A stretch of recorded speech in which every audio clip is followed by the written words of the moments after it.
आगे ओम चारुत के ऊपर गिर जाती है, जिस चक्कर में चारुत के शर्ट पर उसके लिपस्टिक का दाग लग जाता है और उसका शर्ट गंदा हो जाता है। तो चोम ये देखकर पूरी तरह परेशान हो जाती है क्योंकि चारुत को मीटिंग में भी जाना होता है। तो चारुत अपना शर्ट होटल वालों को साफ करने के लिए दे देता है और उसके बाद चारुत चोम के लिए एक सैंडल भी खरीदता है। तो चोम उस सैंडल को लेने से मना कर देती है, पर चारुत चोम को कहता है, तुम हमारे लिए इतना कुछ कर रही हो, क्या मैं तुम्हारे लिए इतना भी नहीं कर सकता। तो चोम चारुत के कहने पर वो सैंडल ले लेती है कि तभी वहाँ पर कासा और मीना आ जाते हैं, क्योंकि मीना को लगता है कि चारुत चोम के साथ मिलकर उसे धोखा दे रहा है। और मीना चोम को चारुत के रूम में रंगे हाथ भी पकड़ लेती है, जिस वजह से उसका शक यकीन में बदल जाता है। तो मीना की दोस्त सिन चोम को खूब मारती है और उसे खूब बुरा भला भी कहती है, लेकिन बीच में कासा आ जाते हैं और वो दोनों मिलकर चोम को बचा लेते हैं। और कासा सबके सामने ये भी कहता है उसके और चोम के बीच ऐसा वैसा कुछ भी नहीं है जैसा तुम लोग सोच रहे हो। और चारुत उसे पूरी बात बताता है, पर मीना चारुत के बातों पर यकीन नहीं करती और गुस्से से वहाँ से चली जाती है। आगे चोम कासा को कहती है, तुम्हें भी लगता है कि मैं उस टाइप की लड़की हूँ जो अमीर बंदों का फायदा उठाती है। तो कासा कहता है, मुझे नहीं पता कि तुम किस टाइप की लड़की हो, पर यहाँ के हालात को देखकर तो सब तुम्हें ही गलत समझेंगे ना। कि तभी उधर से एक सर्वेंट आती है चारुत का शर्ट लेकर। तो कासा जैसे ये सब देखता है तो उसे बहुत ही बुरा लगता है कि उसने चोम पर शक किया। दूसरी तरफ चारुत मीना को समझाने की बहुत कोशिश करता है कि जैसा वो उसके और चोम के बारे में सोच रही है वैसा उन दोनों के बीच कोई रिश्ता नहीं है, पर मीना उसकी बात सुनने को तैयार ही नहीं होती। कि तभी उधर से उस होटल का मैनेजर आता है और चारुत को उसके शर्ट के बारे में पूछता है। तो मीना जैसे ये सुनती है कि चारुत यहाँ पर सिर्फ अपना शर्ट साफ करवाने के लिए आया था, तो वो ये बात जानकर पूरी तरह शॉक्ड हो जाती है और यहीं पर उसकी गलतफहमी खत्म हो जाती है। आगे चोम को जब पता चलता है कि उन दोनों के बीच की सारी गलतफहमी दूर हो गई है, तो वो ये बात जानकर बहुत ही खुश होती है। और कासा चोम को इस तरह खुश देखकर तो बहुत ही खुश होता है और वो सोचता है कि आखिरकार ये किस टाइप की लड़की है। उन लोगों ने उसकी इतनी इंसल्ट की, लेकिन फिर भी वो उन लोगों की खुशियों के बारे में ही सोच रही है। आगे लुका की तबीयत अचानक खराब हो जाती है, तो चोम अपने बेटे को हॉस्पिटल लेकर जाती है और उसका ट्रीटमेंट करवाकर जब वो अपने कार्ड से बिल पे करने के लिए जाती है तो उसके कार्ड में पैसे ही नहीं होते। तो चोम समझ जाती है कि ये सारा कारनामा रिन का है। तो चोम सीधा घर जाती है और रिन से पूछती है, क्या तुमने मेरे कार्ड से पैसे खर्च किए थे? तो रिन पहले तो एक्सेप्ट करने से मना कर देती है, लेकिन चोम के बार बार पूछने पर वो हाँ कह देती है। तो चोम कहती है, तुम्हें पता है ना कि मैंने वो पैसे इमरजेंसी के लिए रखे थे, फिर तुमने उसे क्यों खर्च कर दिए? और इसी बात को लेकर दोनों में बहस हो जाती है। तो रिन यहाँ पर भी चोम को सुनाने से पीछे नहीं हटती, उल्टा उसी पर सारा ब्लेम डालने लगती है कि आज वो जैसी भी हालत में है वो सब उसके और उसके बेटे की वजह से है।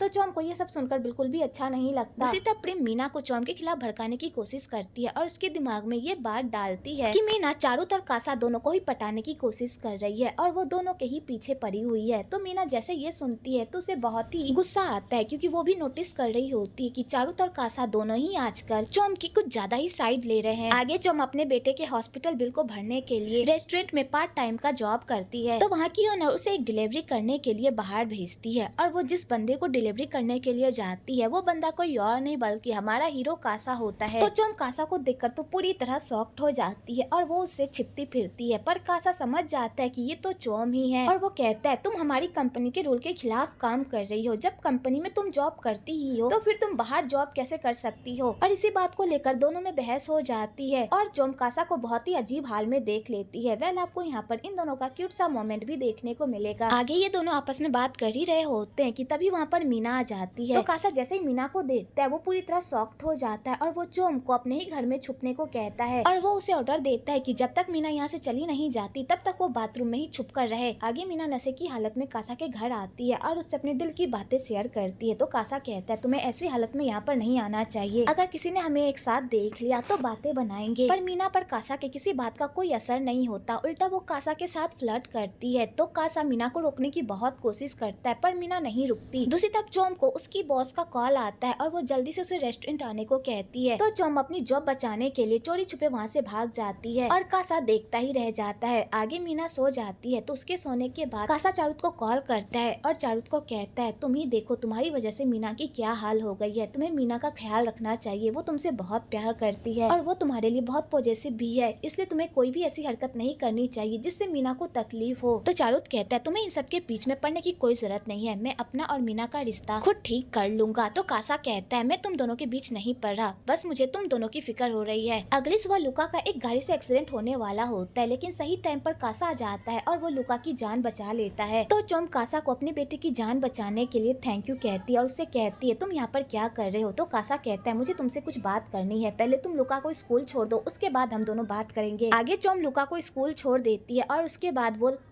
आगे चोम लुका को स्कूल छोड़ देती है और उसके बाद वो कासा से पूछती है, कहो तुम्हें क्या बात करनी थी मुझसे। तो कासा कहता है, कल रात तुमने मेरे और मीना के बीच जो भी देखा उस बारे में किसी को भी मत बताना, क्योंकि मैं नहीं चाहता कि इस बात के बारे में किसी को भी पता चले। तो चोम कहती है, तुम्हें क्या लगता है कि मैं इतनी घटिया लड़की हूँ जो मैं तुम लोगों की गॉसिप करूंगी, और मैं भी नहीं चाहती कि इन सब की वजह से और कोई प्रॉब्लम खड़ी हो। मैं कुछ भी नहीं कहूंगी, तुम निश्चिंत हो जाओ। और ये दोनों आपस में बात कर ही रहे होते हैं कि तभी कासा को उसके पापा का कॉल आता है और वो अर्जेंटली उसे घर बुलाते हैं। आगे कासा घर आता है तो उसका सामना उसकी सौतेली माँ से होता है और उसकी माँ उसे धमकी दे रही होती है कि वो कंपनी को ज्वाइन ना करे, वो जैसे जी रहा है वैसे ही जिए। और यही सारी बातें इन दोनों के बीच चल रही होती है कि तभी वहाँ पर कासा के पापा आ जाते हैं और कासा के पापा और चारुत की माँ की जमकर वाट लगाते हैं और कहते हैं, वो कंपनी मेरी है और मैं अपनी कंपनी में किसे काम पर रखना चाहता हूँ और किसे नहीं, ये मेरा फैसला होगा, तुम्हें बीच में बोलने की कोई जरूरत नहीं है। और कासा के पापा कासा को ऑर्डर देते हैं कि न्यू बिल्डिंग की लॉन्च की सारी जिम्मेदारी संभाले, पर कासा संभालने से मना कर देता है। तो उसके पापा समझ जाते हैं कि उसका बेटा इतनी आसानी से तो मानने वाला है नहीं, तो वो अपने बेटे के ईगो पर वार करते हैं और कहते हैं, तुमसे कंपनी का काम संभलेगा ही नहीं, इसलिए तो तुम हमेशा कंपनी के काम से भागते रहते हो, तुम्हारे अंदर तो काबिलियत ही नहीं है कंपनी के काम को संभालने का। तो कासा को ये बात सुनकर बहुत ही बुरा लगता है और वो जोशी जोश में उस बिल्डिंग में काम करने के लिए मान जाता है। दूसरी तरफ मीना चोम को धमकी देती है कि वो कासा और चारुत से दूरी बनाकर रखे, क्योंकि वो उस जैसी औरतों को अच्छी तरह से जानती है जो पैसों के लिए किसी भी मर्द के पीछे दुम हिलाती रहती है। तो चोम मीना को समझाने की बहुत कोशिश करती है, पर मीना के पल्ले कोई बात ही नहीं पड़ती, उल्टा वो चोम की बहुत इंसल्ट भी करती है कि तभी वहाँ पर चारुत आ जाता है। तो चारुत के आते ही वो दोनों बातों को पलट देती है और ऐसा दिखाने की कोशिश करती है कि उन दोनों के बीच कुछ हुआ ही ना हो। आगे कासा बिल्डिंग के काम में लग जाता है तो करण कासा को नीचा दिखाने का एक मौका नहीं छोड़ता और उसे चुभी चुभी बातें कहता है, जिसे सुनकर कासा का मूड खराब हो जाता है और वो वहाँ से चला जाता है। तो चारुत को ये सब देखकर बिल्कुल भी अच्छा नहीं लगता और वो कासा के लिए स्टैंड लेता है और अपने भाई को कहता है कि आपको कासा के साथ इस तरह बिहेव नहीं करना चाहिए, ये काम पापा ने उसे सौंपा है क्योंकि उसके अंदर काबिलियत है, अगर आपके अंदर वो काबिलियत होती तो पापा ये काम आपको ही सौंपते। तो करण का ये सब सुनकर तो मुंह कुत्ते जैसा हो जाता है और वो गुस्से से जाने लगता है कि तभी वहाँ पर एक बंदा आ जाता है जिस पर करण ने घोटाले का इल्जाम लगाया होता है, पर वो सारा घोटाला उसने किया होता है। तो वो बंदा अपना सारा गुस्सा करण पर निकालता है क्योंकि करण की वजह से उसकी पूरी लाइफ बर्बाद हो गई होती है, इसलिए वो करण को जान से मार ही रहा होता है कि तभी वहाँ पर सिक्योरिटी आ जाती है। तो सिक्योरिटी के आते ही रीना करण को लेकर वहाँ से भाग जाती है और वो बंदा मीना को अपने कब्जे में लेकर उसे मारने की धमकी देता है। तो सारे लोग मीना की ऐसी हालत देखकर बहुत ही परेशान हो जाते हैं और उस बंदे को समझाने की बहुत कोशिश करते हैं, पर वो बंदा समझने का नाम ही नहीं लेता क्योंकि उसके ऊपर जो बीती होती है उस वजह से वो पागल हो गया होता है। लेकिन चारुत हिम्मत करके मीना की जान बचा लेता है और उस बंदे से लड़ने लगता है, जिस चक्कर में वो छत से नीचे गिरने ही वाला होता है कि तभी वहाँ पर चोम आ जाती है उसे बचाने के लिए और उसके साथ ही नीचे कूद जाती है, क्योंकि चारुत उसके बच्चे का बाप होता है और वो अपने बच्चे के बाप के साथ कुछ भी बुरा होते हुए नहीं देख सकती, इसलिए वो चारुत की जान बचाने के लिए नीचे कूद जाती है। आगे चोम को हॉस्पिटल लेकर जाया जाता है तो चारुत को चोम की बहुत ही फिक्र होती है। तो मीना को ये सब देखकर बिल्कुल भी अच्छा नहीं लगता क्योंकि चारुत ने एक बार भी उसकी खैरियत नहीं पूछी, बस वो चोम के पीछे पागल हो रहा होता है। तो कासा को भी ये सब देखकर बहुत ही अजीब लगता है और वो चारुत को घर जाने को कहता है, पर चारुत घर जाने का नाम ही नहीं लेता और वो कहता है उसने मेरी जान बचाने के लिए अपनी भी जान की परवाह नहीं की,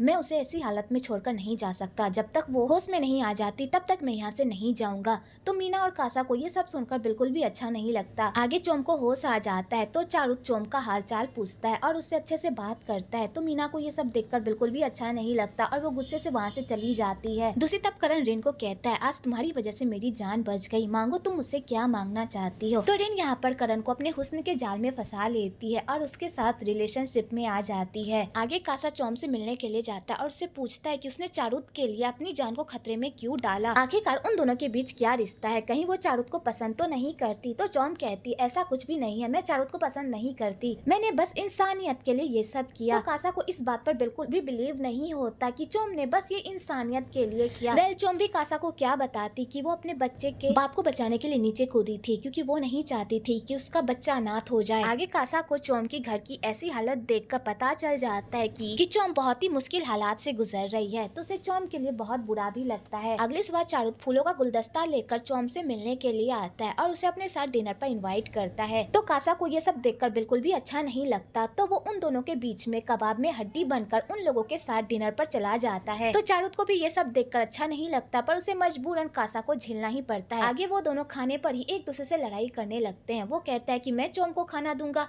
और वो कहता है कि मैं चोम को खाना दूंगा, और इसी चक्कर में खाना चोम के कपड़े पर गिर जाता है और चोम वॉशरूम चली जाती है। आगे कासा चारुत को कहता है कि तुम्हें इस तरह की हरकत नहीं करनी चाहिए, अगर मीना को इस बारे में पता चल गया तो उसे कितना बुरा लगेगा। तो चारुत कहता है मैं कोई ऐसी वैसी हरकत नहीं कर रहा, मैं तो बस उसका शुक्रिया अदा कर रहा हूँ कि उसने मेरी जान बचाई, क्या मैं ये भी नहीं कर सकता? तो कासा कहता है लेकिन तुम्हारे बिहेवियर को देखकर तो नहीं लगता कि तुम उसका शुक्रिया अदा करने के लिए आए हो। आगे चारुत को अपने बड़े भाई के कारनामों के बारे में पता चल जाता है कि उसने ऑफिस से बहुत ही पैसों का घोटाला किया है। तो चारुत ये बात अपने पापा को बताने के लिए जाता है, लेकिन तभी वहाँ पर उसका भाई आ जाता है और उसे अपनी चुपड़ी चुपड़ी बातों में इस तरह फंसा लेता है कि चारुत भी अपने पापा को कुछ भी नहीं बताता, उल्टा अपने भाई को लास्ट वार्निंग देता है कि अगर आइंदा से उसने कंपनी के साथ ऐसा वैसा कुछ भी किया तो वो जाकर पापा को सारी सच्चाई बता देगा। आगे कॉन्डो की ओपनिंग हो जाती है, तो सारे लोग चारुत और मीना से उसकी शादी के बारे में पूछने लगते हैं और उनसे ये भी पूछते हैं कि शादी के बाद क्या मीना अपना काम जारी रखेगी। तो चारुत कहता है मीना को काम करने की क्या जरूरत है, मैं चाहता हूँ कि शादी के बाद मीना एक हाउस वाइफ बने और मेरे बच्चों को संभाले। तो मीना जैसे ये बात सुनती है वो तो पूरी तरह शॉक्ड हो जाती है और वो कॉन्फ्रेंस छोड़कर वहाँ से चली जाती है। तो चारुत भी उसके पीछे जाता है और कहता है मैंने जो स्टेज पर बात कही उस बात से गुस्सा हो। तो मीना कहती है तुम्हारी हिम्मत कैसे हुई ये सारी बकवास करने की, तुम चाहते हो कि शादी के बाद मैं अपना करियर छोड़ दूं और बच्चे पालना शुरू कर दूं। तो चारुत कहता है तुम मेरी बातों का गलत मतलब समझ रही हो, अगर तुम शादी के बाद भी काम करना चाहती हो तो तुम कर सकती हो, और शादी के बाद हमारे बच्चे होंगे ही ना, क्योंकि मुझे बच्चे बहुत ही पसंद है। पर मीना चारुत की बातों से एग्री नहीं करती, जिस वजह से इन दोनों के बीच लड़ाई हो जाती है। दूसरी तरफ कासा चोम की हेल्प करने के लिए एक टेक्निक अपनाता है और उसे कहता है कि तुमने ये प्रोजेक्ट बहुत ही अच्छा किया, इसलिए ये लो तुम्हारा बोनस। आज से मैंने एक रूल लागू किया है कि जो भी अपना प्रोजेक्ट बहुत ही अच्छे से कंप्लीट करेगा मैं उसे बोनस दूंगा, ये लो तुम्हारा पहला बोनस। तो चोम जैसे ये सुनती है उसके खुशी का तो कोई ठिकाना ही नहीं रहता और वो इसी खुशी के मारे कासा को गले भी लगा लेती है। तो कासा को ये सब देखकर बहुत ही अच्छा लगता है। दूसरी तरफ प्रेम उन दोनों को इस तरह देख लेती है जिसे देखकर तो उसे मिर्गे का दौरा ही पहुंच जाता है। आगे प्रेम इसी बात को लेकर चोम के कैरेक्टर पर सवाल उठाने लगती है और उसे घटिया घटिया बातें बोलने लगती है। तो चोम ये सब सुनकर तो पूरी तरह शॉक्ड हो जाती है कि तभी वहाँ पर उसकी दोस्त आ जाती है और उसे खींचकर एक थप्पड़ मारती है और कहती है तुम्हारी हिम्मत कैसे हुई चोम के बारे में ऐसी बकवास करने की। और इसी बात को लेकर यहाँ पर महाभारत छिड़ जाती है और सब एक दूसरे को खूब मारते हैं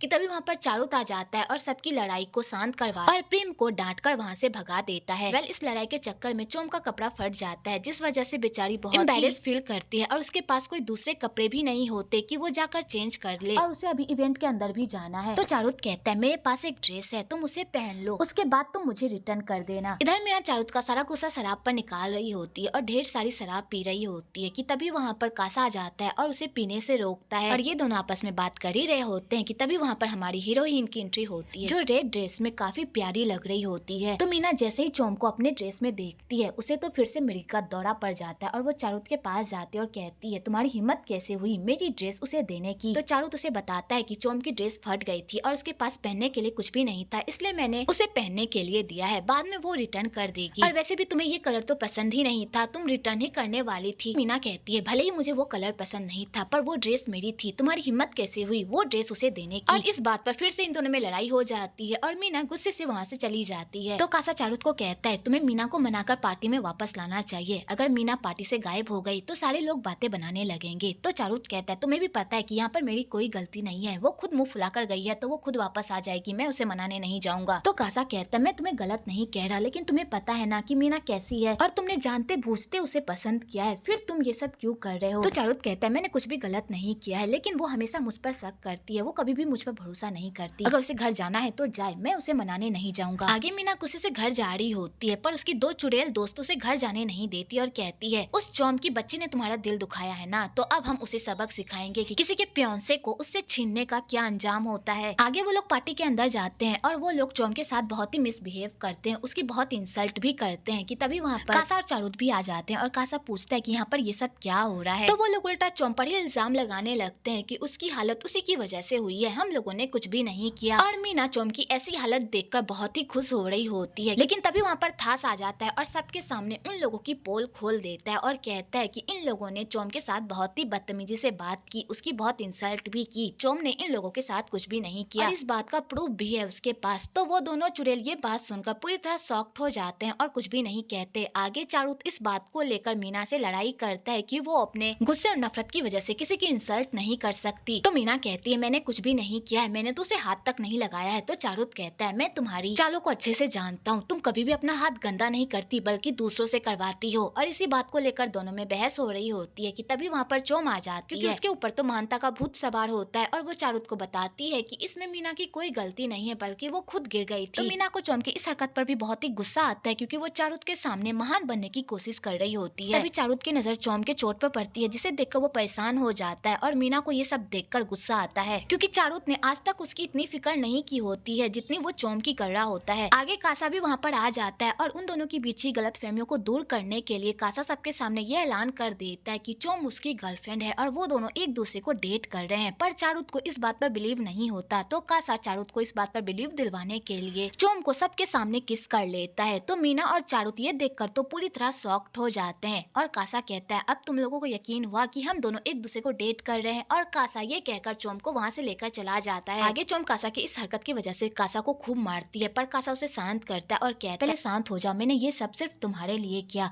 ताकि तुम यहाँ पर शांति से काम कर सको। अगर मैंने सबके सामने ये अनाउंस नहीं किया होता कि तुम मेरी गर्लफ्रेंड हो तो ना ही चारुत और ना ही मीना तुम्हारा पीछा नहीं छोड़ते। चारुत तुम्हारे पीछे आता और मीना इस वजह से तुम्हें परेशान करती रहती। क्या तुम नहीं चाहती कि तुम यहाँ पर शांति से काम करो? तुम्हें भी पता है कि तुम्हारी वजह से उन दोनों के बीच बहुत सारी गलतफहमी पैदा हो रही है और वो दोनों एक दूसरे से लड़ाई कर रहे हैं। तो क्यों ना हम दोनों एक डील कर लें, जब तक चारुत और मीना की शादी नहीं हो जाती तब तक तुम मेरी गर्लफ्रेंड बनने की एक्टिंग करो और सबको ऐसा दिखाओ कि हम दोनों एक दूसरे से बहुत प्यार करते हैं। अगर तुमने ऐसा दिखाया तो ना ही चारुत तुम्हें तंग करेगा और ना ही मीना, और इस तरह तुम अपना काम भी कर पाओगी। तो चोम को कासा का ऑफर अच्छा लगता है क्योंकि वो भी अपनी लाइफ शांति से गुजारना चाहती है बिना किसी सियापे के। इसलिए वो दोनों एक डील कर लेते हैं कि जब तक चारुत और मीना की शादी नहीं हो जाती तब तक वो दोनों गर्लफ्रेंड बॉयफ्रेंड बनने की एक्टिंग करेंगे और जैसे ही उन दोनों की शादी हो जाएगी वो दोनों ब्रेकअप कर लेंगे। आगे मीना कासा की कंपनी आती है और वो कासा को कहती है कि अगर तुम चाहते हो कि मेरी शादी तुम्हारी कंपनी ऑर्गेनाइज करे तो मेरे शादी वाले प्रोजेक्ट से चोम को हटा दो। अगर तुमने ऐसा नहीं किया तो मैं अपना कॉन्ट्रैक्ट कैंसिल कर दूंगी। तो चोम और कासा ये सुनकर तो पूरी तरह शॉक्ड हो जाते हैं कि तभी वहाँ पर चारुत के पापा की एंट्री होती है और चारुत के पापा सबके सामने ये हुक्म सुनाते हैं कि अगर किसी स्टाफ की कोई गलती नहीं है तो वो प्रोजेक्ट से नहीं हटेगा। लोग अपने हिसाब से किसी भी स्टाफ को किसी भी प्रोजेक्ट से नहीं हटा सकते। तो बेचारी मीना अपने ससुर के सामने कुछ भी नहीं कह पाती। आगे कासा के पापा कासा को कहते हैं तुम्हारी कंपनी के ऊपर अभी भी कर्जा है, क्या तुम्हें सच में लगता है कि तुम कंपनी को फिर से खड़ा कर पाओगे? तो कासा कहता है मुझे अपनी काबिलियत पर पूरा भरोसा है, मैं इस कंपनी को फिर से खड़ा करके रहूंगा, बस आप अपना वादा याद रखिएगा। आगे कासा अपने रिलेशनशिप को सच्चा साबित करने के लिए अपनी और चोम की रोमांटिक फोटो पोस्ट कर देता है। इधर सारे ऑफिस वाले जब उन दोनों को इस तरह साथ देखते हैं वो तो पूरी तरह शॉक्ड हो जाते हैं। दूसरी तरफ जब चारुत उन दोनों की फोटो देखता है वो भी पूरी तरह शॉक्ड हो जाता है, लेकिन उसे पूरा यकीन होता है कि उन दोनों के बीच ऐसा वैसा कुछ भी नहीं है। आगे लुका के स्कूल में स्पोर्ट्स डे होता है और लुका ने अपने अंकल कासा को इनवाइट किया होता है अपने पापा के तौर पर वो अभी तक नहीं आया हुआ होता है स्कूल, जिस वजह से सारे बच्चे उसे चिढ़ा रहे होते हैं और बेचारा लुका भी सैड रहता है। लेकिन तभी उधर से कासा की एंट्री होती है और तो लुका जैसे ही कासा को देखता है वो बहुत ही खुश हो जाता है। आगे वो लोग कंपटीशन में भाग लेते हैं और सारे कंपटीशन कासा ही जीतता है। तो लुका के खुशी का कोई ठिकाना ही नहीं रहता और सारे पेरेंट्स और सारे बच्चों का मुंह कुत्ते जैसा हो जाता है जो लुका को हमेशा चिढ़ाया करते थे। आगे चोम कासा को कहती है तुम जिस तरह लुका को प्यार करते हो उसे देखकर लगता है कि तुम्हें बच्चे बहुत ही पसंद है। तो कासा कहता है ऐसा नहीं है, मुझे बच्चे नहीं पसंद। तो चोम कहती है अगर तुम्हें बच्चे नहीं पसंद तो फिर तुम लुका की हेल्प क्यों कर रहे हो? तो कासा कहता है क्योंकि लुका को देखकर मुझे अपना बचपन याद आता है। जब मैं बच्चा था तब मेरे पापा के पास भी मेरे लिए टाइम नहीं था। स्कूल के सारे बच्चे भी मुझे इसी तरह चिढ़ाते थे, इसलिए मुझे पता है कि लुका को कैसा लगता होगा, इसलिए मैं उसकी हेल्प करने के लिए आ गया। तो चोम कासा के पास्ट को सुनकर बहुत ही सैड हो जाती है। आगे कासा उन दोनों को घर छोड़कर वापस जा रहा होता है। तो चोम जैसे ही कासा को गौर से देखती है तो उसे उसी रात की बातें याद आती है और वो कासा से उसी 6 साल पुरानी वाली बात पूछने ही वाली होती है कि तभी कासा को मीना का कॉल आ जाता है क्योंकि मीना किसी प्रॉब्लम में फंस जाती है और इन दोनों की बात अधूरी रह जाती है और कासा मीना को बचाने के लिए वहाँ पर चला जाता है और मीना को बचाकर वापस ले आता है और उसके बाद ये दोनों अपनी पास्ट की ढेर सारी बातें करते हैं जहाँ पर ये दोनों एक साथ बहुत ही खुश रहा करते थे। आगे कासा मीना को बताता है कि चारुत उससे बहुत प्यार करता है इसलिए वो चारुत पे शक ना करे। तो मीना कहती है मैं बहुत कोशिश करती हूँ लेकिन मैं क्या करूँ, और मीना बात करते करते इमोशनल हो जाती है और वो कासा को गले लगा लेती है। तो कासा उसे शांत करता करता है। दूसरी तरफ करण इन दोनों को एक साथ देख लेता है और वो मीना और चारुत का रिश्ता तोड़ने के लिए उन दोनों की सीक्रेटली फोटो ले लेता है ताकि वो चारुत को ये फोटो दिखा सके और उन दोनों का रिश्ता तोड़ सके। आगे चोम को भी उस फोटो के बारे में पता चल जाता है तो वो सीधा कासा के पास जाती है और उसे कहती है, तुम मेरा इस्तेमाल कर रहे हो ना अपने प्यार के साथ गुलछरे उड़ाने के लिए। अगर ऐसी बात है तो मैं तुम्हें मेरा इस्तेमाल करने नहीं दूंगी। मैं जाकर चारुत को बता दूंगी कि तुम दोनों के बीच क्या चल रहा है। अगर तुम अपने पहले प्यार को नहीं भूल पाए हो तो जाकर चारुत को बता दो और तुम दोनों एक हो जाओ, लेकिन इस तरह का गंदा खेल मत खेलो। तो कासा कहता है, तुम मेरे बारे में ऐसा सोचोगी मैंने नहीं सोचा था। और यहाँ पर कासा चोम को पूरी बात बता देता है तो चोम को बहुत ही बुरा लगता है कि उसने कासा पर शक किया। तभी वहाँ पर चारुत आ जाता है उसी फोटो की एक्सप्लेनेशन मांगने के लिए। तो कासा उसे पूरी बात बता देता है और उसके सामने ही चोम के साथ रोमांस करने लगता है। तो चारुत को ये सब देखकर अच्छा नहीं लगता और वो वहाँ से चला जाता है। आगे चारुत काम का बहाना बनाकर चोम को मिलने के लिए बुलाता है और उससे पूछता है कि उस दिन उसने अपनी जान खतरे में क्यों डाली, क्या उसके अंदर उसके लेकर कोई फीलिंग्स है। पर उससे बार बार यही बात पूछने लगता है जिस चक्कर में वो दोनों एक दूसरे के काफी करीब आ जाते हैं। लेकिन सही टाइम पर कासा आ जाता है और चोम को लेकर वहाँ से चला जाता है और वो चोम को वार्निंग देता है कि वो आइंदा से चारुत के आसपास ना भटके। अगर उसे चारुत से मिलना भी हो तो वो उसे अपने साथ लेकर जाए। आगे कासा की मॉम को भी उन दोनों की रिलेशनशिप के बारे में पता चल जाता है तो कासा की मॉम उन दोनों की रिलेशनशिप को एक्सेप्ट नहीं करती, उल्टा अपने बेटे को हुक्म सुना देती है कि चाहे कुछ भी हो जाए वो चोम को अपने खानदान की बहू बनने नहीं देगी।